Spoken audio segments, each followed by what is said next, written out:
यह व्रत सौभाग्यवती महिलाएं अपने परिवार की परंपरा के अनुसार करती है।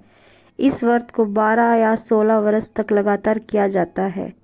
इसके बाद इसका उद्यापन भी किया जा सकता है। जो महिलाएं आजीवन करवा चौथ का व्रत रखना चाहती हैं वह इस व्रत को कर सकती है। करवा चौथ की कहानी। बहुत समय पहले की बात है। एक साहूकार के 7 बेटे और उनकी एक बहन करवा थी। सभी सातों भाई अपनी बहन से बहुत प्यार करते थे, यहाँ तक कि वे पहले उसे खाना खिलाते और बाद में स्वयं खाते थे।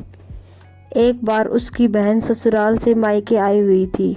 शाम को भाई जब अपना व्यवसाय बंद कर घर आए तो देखा उसकी बहन बहुत व्याकुल थी। सभी भाई खाना खाने बैठे और अपनी बहन से भी खाने का आग्रह किया, लेकिन बहन ने बताया कि उसका आज करवा चौथ का निर्जल व्रत है और वह खाना सिर्फ चंद्रमा को देखकर, उसे अर्घ देकर ही खा सकती है।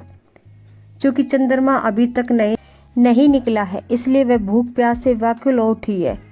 सबसे छोटे भाई को अपनी बहन की हालात देखी नहीं जाती थी। वह दूर पीपल के पेड़ पर एक दीपक जलाकर छलनी की ओट में रख देता है। दूर से देखने पर वह ऐसा प्रतीत होता है जैसे चतुर्थी का चांद उदित हो रहा है।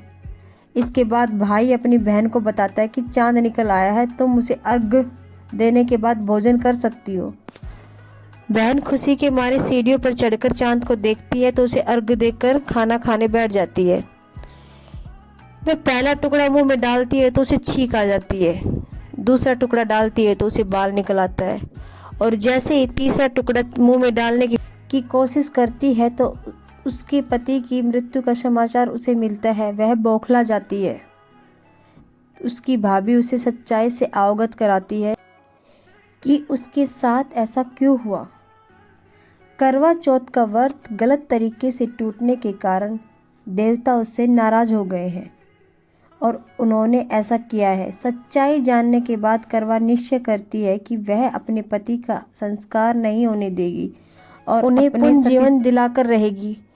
वह पूरे 1 साल तक अपने पति के शव के पास बैठी रहती है, उसकी देखभाल करती है। उसके ऊपर उगने वाली सुई नुमा घास को वह एकत्रित करती जाती है। 1 साल बाद फिर करवा चौथ का दिन आता है। उसकी सभी भाभियाँ करवा चौथ का व्रत रखती है।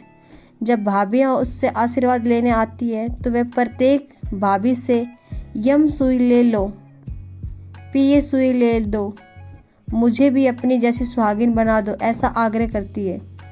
लेकिन हर बार भाभी उसे अगली भाभी से आग्रह करने का कहकर चली जाती है। इस प्रकार 6ठे नंबर की भाभी आती है तो करवा उससे भी यही बात दोहराती है। यह भाभी उसे बताती है क्योंकि सबसे छोटे भाई की वजह से उसका व्रत टूटा था, अतः उसकी पत्नी में ही शक्ति है, वह तुम्हारे पति को दोबारा जीवित कर सकती है।